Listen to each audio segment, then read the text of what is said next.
Poster लग गया sir बाहर दफ्तर की।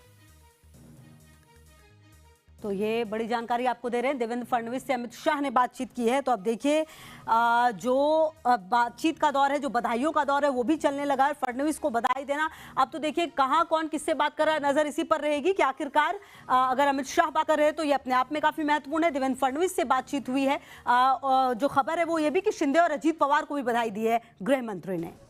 निश्चित तौर पर आपको याद होगा कि जब एकनाथ शिंदे को मुख्यमंत्री बनाया जा रहा था तब ये कहा जा रहा था कि अमित शाह ने ही देवेंद्र फडणवीस से बातचीत की थी और शायद उनकी बात को माना गया था देवेंद्र फडणवीस की ओर से। और 5 साल के मुख्यमंत्री रहने के बाद डिप्टी सीएम पद की शपथ लेना अपने आप में एक बड़ा कॉम्प्रोमाइज था जो उस वक्त एकनाथ शिंदे ने किया था और वो असर भी हुआ। शायद इस बार इस बधाई के साथ साथ क्या आगे का मैसेज भी अमित शाह के इस बातचीत से साफ हो गया है, क्योंकि फडणवीस को बधाई दी गई है। बीजेपी की ओर से मांग उठने लगी है कि इस बार सीएम मुख्यमंत्री जो भी होगा वो बीजेपी का होगा, क्योंकि जनता ने जो मैंडेट दिया है, जनता ने जो समर्थन दिया है, तो जनता चाहती है कि केंद्र में बीजेपी और राज्य में भी मुख्यमंत्री बीजेपी का हो। ये बीजेपी की ओर से लगातार मांग की जा रही है। महाविकास आघाड़ी का प्रदर्शन इस बार बहुत ज्यादा शानदार नहीं रहा है। आप कह सकते हैं कि बहुत ज्यादा चिटक गया इस बार।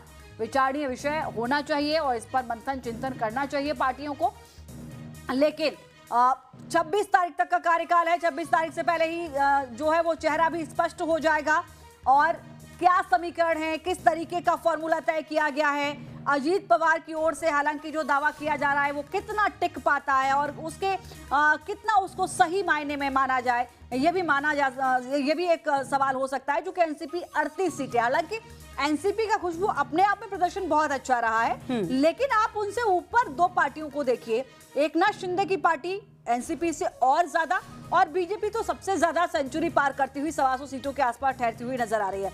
ऐसे में इन 3 दलों में सबसे छोटी पार्टी के रूप में अगर आप खुद को देखें और फिर अगर सीएम पद का दावा करें तो मुझे लगता है कि ये बहुत ज्यादा सोचने के लिए भी विषय नहीं बनता। बिल्कुल, और देखिए इसीलिए शायद देवेंद्र फडणवीस का नाम जो है वो लगातार सामने आया है। सूत्रों के हवाले से लगातार हमने ये जानकारी दी है। और अब सबसे बड़ी बात ये है कि जिसका जिक्र आप पहले भी कर रही थी कि अब शायद ये कोशिश होगी कि किस तरीके से आप खुश कर सकते हैं, किस तरह से आप बैलेंस बनाएंगे। क्योंकि देखिए बीजेपी का जो हमेशा से ये रहा है कि वो तमाम पार्टियों को लेकर चलती है। आप जिनके साथ लड़ते हैं आप उनको लेकर चलते हैं। तो अब ये बातें हो रही होंगी कि भाई क्या किसको दिया जाए, किस तरीके से बैलेंस किया जाए। क्योंकि देखिए दोनों ही पार्टी अगर साथ रहेंगी तो और मजबूत जो है, एक तरफ तो सरकार आपको बनानी ही है, दूसरी तरफ आपको मजबूती के साथ रहना होगा। क्योंकि जो कुछ पिछले 5 सालों में महाराष्ट्र में हुआ है उससे बहुत कुछ सीखने की जरूरत हर पार्टी को है। किस तरह से सरकार बनी, टूटी और फिर बाद में एकनाथ शिंदे आते हैं, सरकार बनाते हैं, तो बहुत सारी चीजें भी हैं और शायद ये तमाम बातें जो है तमाम पार्टियां समझ भी रही हैं। निश्चित तौर पर देखिए आंकड़े एक बार देखने होंगे। 126 बीजेपी, 55 शिंदे गुट की पार्टी और 36 के आसपास एनसीपी है। और मैं लगातार इसलिए कह रही हूँ बार बार इन आंकड़ों को देखकर, क्योंकि 49 सीटें वो महागठबंधन यानी कि एमवीए के आसपास जाती हुई नजर आ रही हैं। तो ऐसे में ये आंकड़ा अगर आप शिंदे गुट की पार्टी, अजीत पवार की पार्टी और या फिर दूसरी ओर महाविकास आघाड़ी, तीनों को अगर आंकड़े को आप मिला लें तो भी मुझे लगता है कि 51 और 36 और 54 के आसपास मिलाकर भी वो आंकड़ा कंप्लीट नहीं हो रहा है जो बीजेपी के पास है।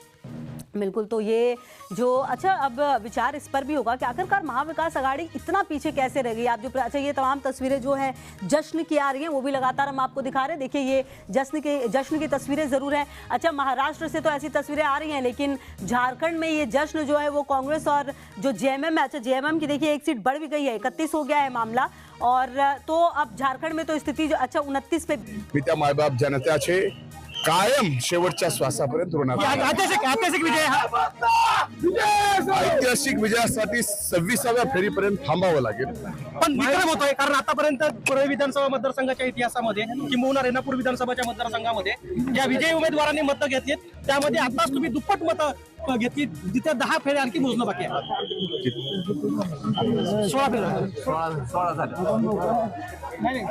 मी हे सगळे हे सगळा निकाल आतापर्यंत जे दिसतोय ते नक्कीच एक ऐतिहासिक विजयाकडे वाटचाल आहे।